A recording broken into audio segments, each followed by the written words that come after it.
Hezepu, Herunefer. It's Saran Pukamut coming to you live and direct. Hope things are well. Looking forward to being with you today as we continue our Taiji Qigong sessions. You can check in right over here and hit us with the bell and subscribe so that you can be with us and be notified of all of our updates as they continue and as we grow together. These arts. Grateful for your presence. And right now, we're going to get into the adumbration for the day.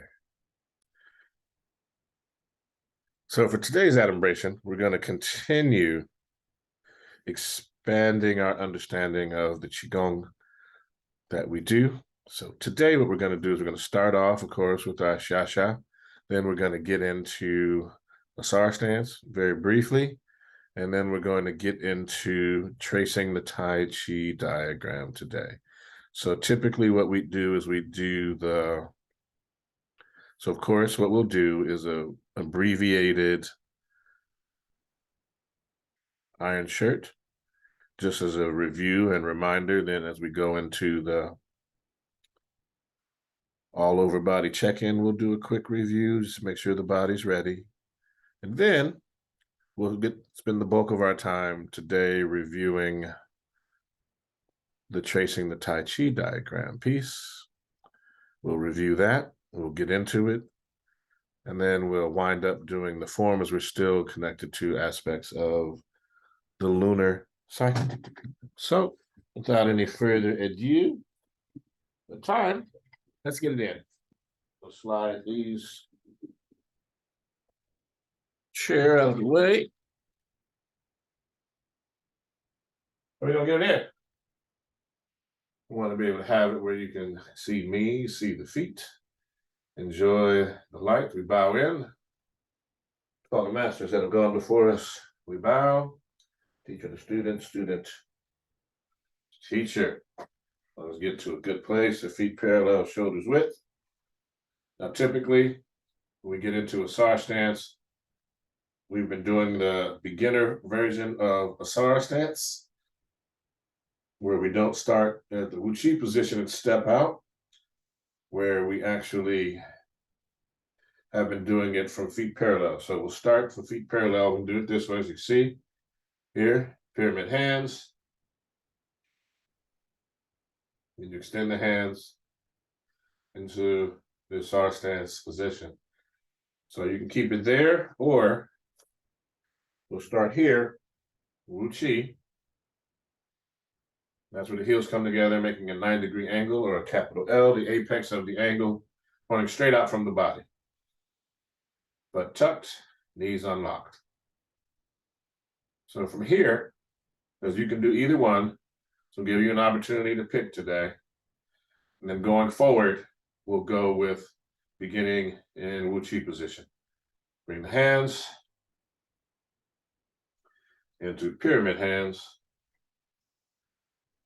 Shift the weight to the right up on the left toe, stepping left a little bit wider than shoulders width, heel first. Balancing the weight between the body and the legs, all right? Sit down a little bit on those legs, tuck your bottom. Extend the arms. And yes, we're starting with the Asar stance first. Doing your bellows breathing. You're gonna go 8 breaths. All right, there we go.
Pyramid hands.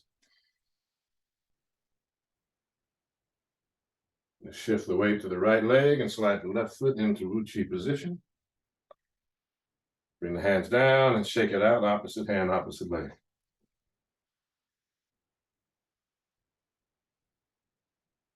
Okay, good, good, good. Shake it out again. And lift this just a little bit so that as we move, you'll be able to see my hands. So now we're going to start. Feet parallel, shoulders width. We're going to get into the standing all over body check-in. So the hands are going to be here. You're going to shift the weight to that right leg and lift up that left. And we're going to rotate the toes both directions. Sit it down, wiggle the toes on the heel. Start with the big toe, and then just move it down. Second toe all the way down to the pinky toe. Hit that foot down, I'm going to shift, and I'm just lifting so you can see. You want to, usually you can put it here. I'm putting it here so folks can see it. Rotate both directions. Sit it down on the heel, wiggle all the toes, and then just the big toe. Work your way down, second toe. All the way down to the pinky toe. Bring them back straight and parallel. Dropping these arms. We're going to work the shoulder just a little bit, just to get the body warm. We know that most of the body's warm from the breathing from the Asar stance practice of the shoulder. So we just want to ensure to the front that the whole body is ready. We know it is. We're doing these things to prep the joints for the other movements that we'll be getting into. And then we go ahead, we're going to start with the left, tuck the elbow the other way. Look at the fingers, one at a time. Excellent. And the right, other direction.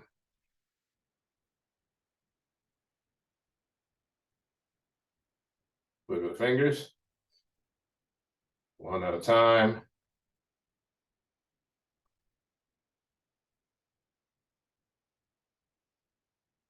Excellent, hands down. So now we're going to start looking left and right.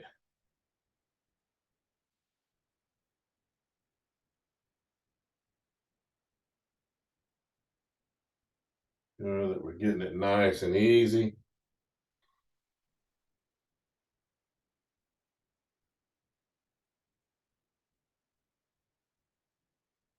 All right, while we're looking left, we're going to take the chin up and down. Synchronize with the breath, the bellows breathing.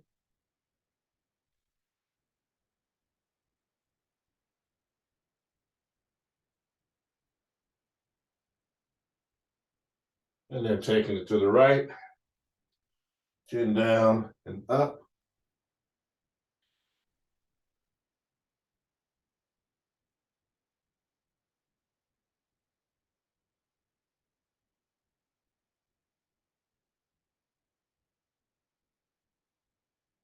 Front and center, up and down.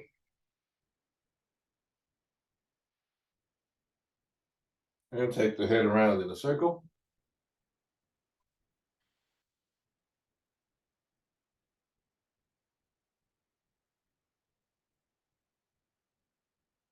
And change direction.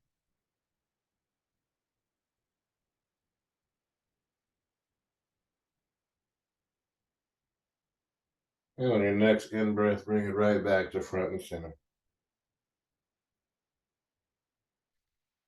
All right, excellent. Now we do these from feet parallel, shoulders width.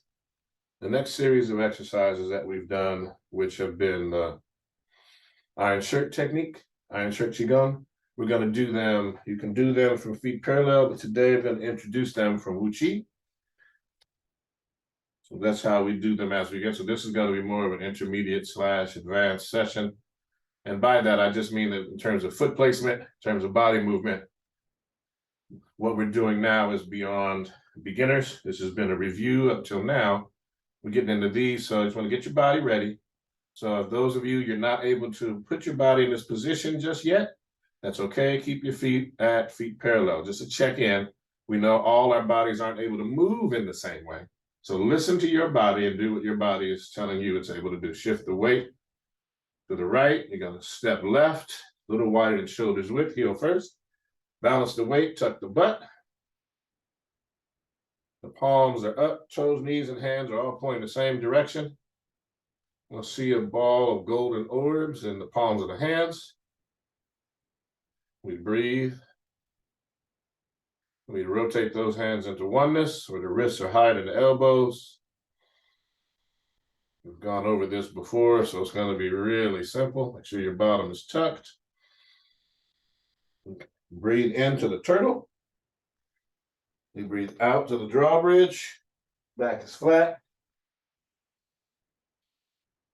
Point the hands between the legs.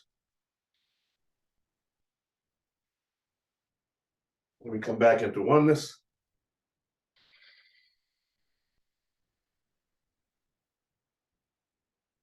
Rabbit through the chute.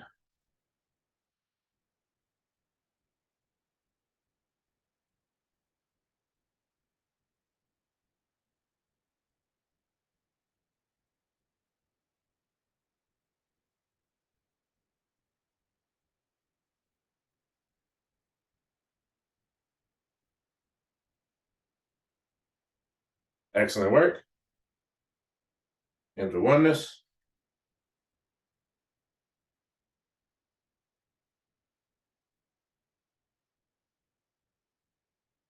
Right hand on top of the left hand, palms up, thumbs touching, arms and hands not touching the body.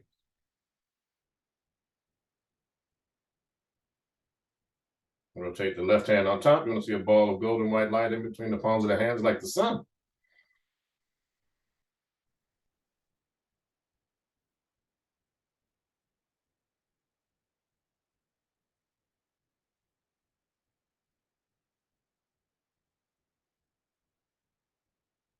And here we go to oneness.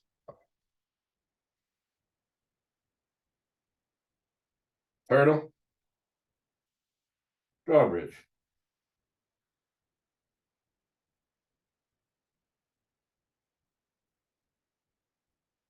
Point the hands.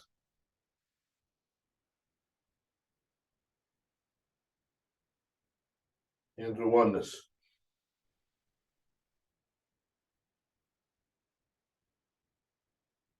And again, for more detail on this portion, you can go to the specific lesson where we're going over the Iron Shirt Qigong, where we do it. You can see how the back's got to get flat and where the hands point, all of that. So from here, you then bring it back into pyramid hands.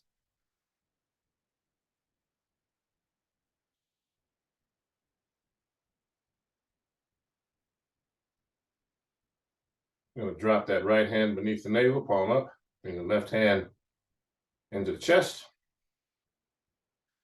Here, just for a couple of breaths.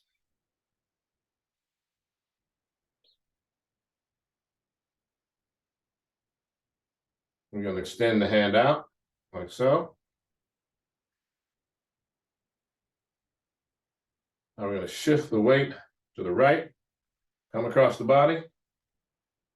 Drop that hand down to heart level, keeping the shoulder relaxed. You're going to shift the weight back to the left, turn the waist, palm up, extend the hand. Going to shift the weight back to the right, turn the waist. And the right hand comes up. And again, you're tracing the big circle. Taiji diagram, hand comes down. Shift the weight as we come back across. Then we shift the weight again as the hands exchange. So you see a big circle right here. And then what we're doing down the middle is we're tracing the separation line between the yin yang. And we're coming back around. So we're doing an external, internal piece here. While we're moving the weight of the body, shifting it. And what we're also doing here, moving the energy through the whole body. flowing it down. Now we can do this rapidly, but in terms of skill acquisition, I'm doing it at this pace so y'all can get used to the hand movements, because even though we may have been doing this off and on for months now, as we focus and zoom in, this is the pace you want to do. So now I want you to move with me.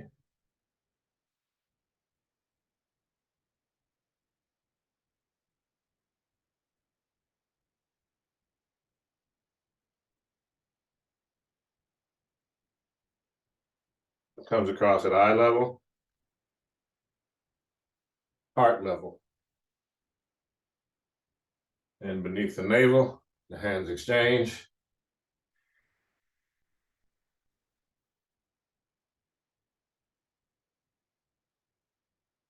The waist is turning with the body.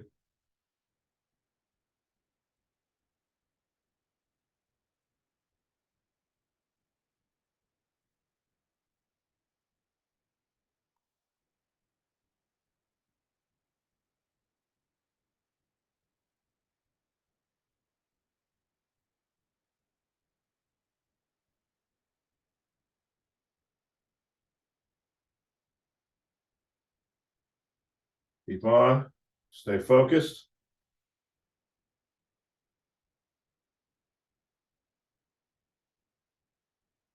Right back at the start. There we go, last one.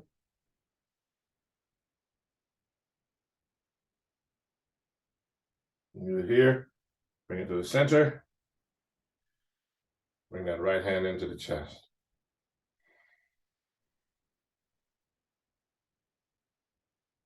Remember, neither hand is touching the body or the arms. And then into pyramid hands.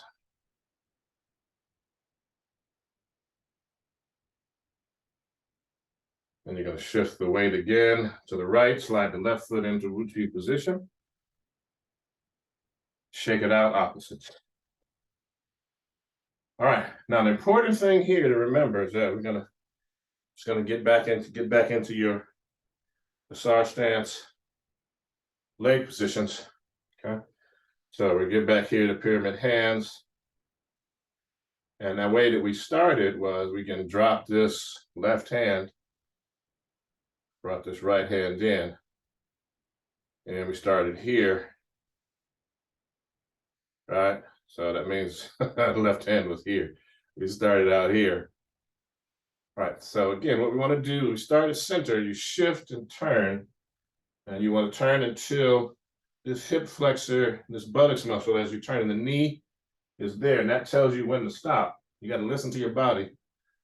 Okay, and same thing here, so that you come back and exchange, your body is moving like a string of articulated pearls. Okay, string of pearls. So that we get that whole motion. And when you've gone to one, again, yin yang, right?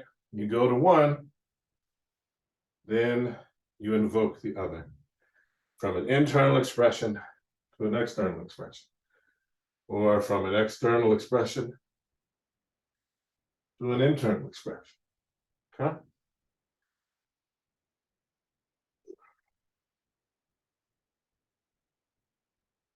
Excellent. Bring it in.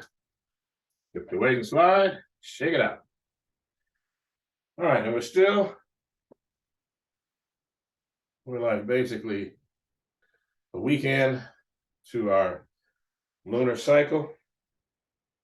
So we would call this the waxing quarter, where we are. So instead of doing that lunar cycle, we're going to go ahead and go through the lunar cycle, because we move through the lunar cycle. And so as we build these sessions, we'll get the lunar cycle. Hopefully you have been to our social media, so you've had an opportunity to get our most current newsletter, where, we're building into the summer solstice, the autumn, the fall equinox fast, as we prep for balance. That's why we're focusing on this particular series at this moment. And so when we do that, it's a little addition, which is like about halfway through our short form. which is where we get into the solstices and equinoctial positions, the great circle, as we call it. So today we're going to do some more lunar cycles. So let's go ahead, sinking down.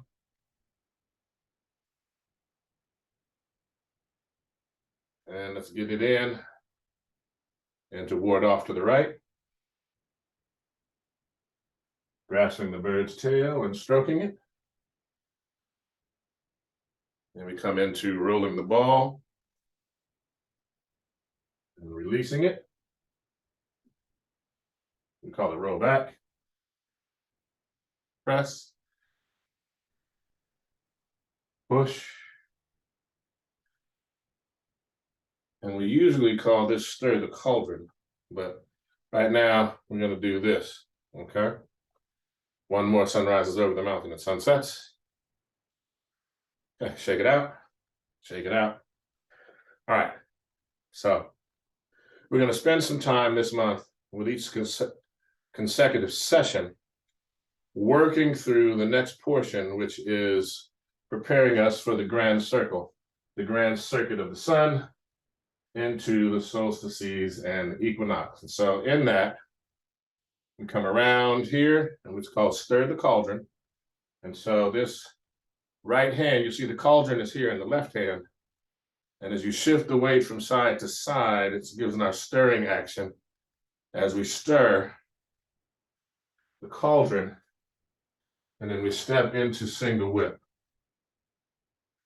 And that brings us around with our snaking action, with our single whip, which is a grand turn for the form, which is in essence what happens when we hit the solstices and equinoxes, is that we have made a grand shift. And so there's going to be a shift in terms of active meridians in the body that will emphasize, and the West has 4 seasons or 4 particular pieces in not Western Asia, but in terms of Central Asia, Eastern Asia, Southern Asia, the seasons moved a little differently. So they had like seasons of 5 rhythmic patterns that they were working with. And so that's how you get into the whole 5-element theory of traditional Chinese medicine, because they were working with their environment, their locality. And so when you get into places like Africa as well, even though we all acknowledge the 4 equinox and solstices points by being on the planet and knew about them, in Africa, most places, there were 3 seasons. You had the season of inundation, you had the season or the rainy season, planting season, and harvest season, or kind of dry, a little bit dry season. So in those 3, those were the primary seasons. So depending upon your locality and your environment and the relationship of your culture to your environment determines a great deal of what we term spiritual, but also culture is an aspect of the spirituality. Okay, and so as you learn about your culture, wherever you may descend, what you'll see is that the spirituality and the culture are intertwined. And then later, you may also have a religion that may express out of that. May. But again, those things are aspects of culture. Got it? All right, so now to the wisdom from the sages of the ages. Here we go. We'll start off today with the essence of Tai Chi Chuan. Literary tradition. All right, so now we're at the 5-character secret. So this one today is on internal force, the complete internal force. So the internal force of the whole body through practice becomes one unit. Like that string of pearls, one unit, okay? Distinguish clearly between substantial and insubstantial. That's a part of what the work we were doing today. To fajin, or to discharge, it's necessary to have root. The internal force starts from the foot, is commanded by the waist, manifested in the fingers, and discharged through the spine and the back. One must completely raise the spirit, meaning pay attention, at the moment when the opponent's internal force is just about to manifest, but has not yet been released. My internal force has then already met theirs, not late, not early. It's like using a leather tinder to start a fire, or like a fountain gushing forth. In going forward or stepping back, there is not even the slightest disorder. In the curve, seek the straight. Store, then discharge. Then you're able to follow your hands and achieve a beneficial result. This is called borrowing force to strike the opponent, or using 4 ounces to deflect 1,000 pounds. Right. Now we'll go with the guiding light of Lao Tzu, clear the mind. Discriminating virtue is where we'll come from today. One who knows others is wise. One who knows themselves is enlightened. One who conquers others is strong. One who conquers themselves is valiant.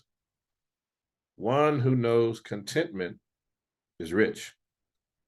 One who acts with determination has high aims. One who has not lost their proper abode endures. One who dies and yet does not perish becomes immortal. And finally, teachings of Ptah Hetep.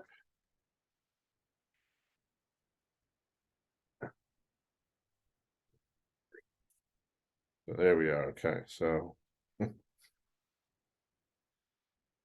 right, here we go. If you examine the character of a friend, don't ask other people. Approach your friend. Deal with them alone so as not to suffer from their anger. You may argue with them after a little while. You may test their heart in conversation. If what they have seen escapes them, if they do something that annoys you, stay friendly with them and do not attack. Be restrained and don't answer them with hostility. Do not leave them, do not attack them. Their time will not fail to come. They cannot escape their fate. All right, so as we come to this time, I want to thank you for your time, your energy, your participation, most of all, your presence. I'm grateful that we were able to share this time together. Hopefully you'll begin to see the benefit of these tools as we use our motto, in essence, which is make a consistent commitment to a lifestyle change. I'm Saban Pukamut, and we will give our Shaashaa and bow out. We say, to all the masters that have gone before us, we bow. Teacher to student, student to teacher, Ashe. Paying respect to the ancestors and bearing homage and acknowledging our eternal witnesses of the earth and sky, I bid you a tep. It's peace, life, health, and strength. Ang Uja Seneb. Enjoy the rest of your day. Karunife.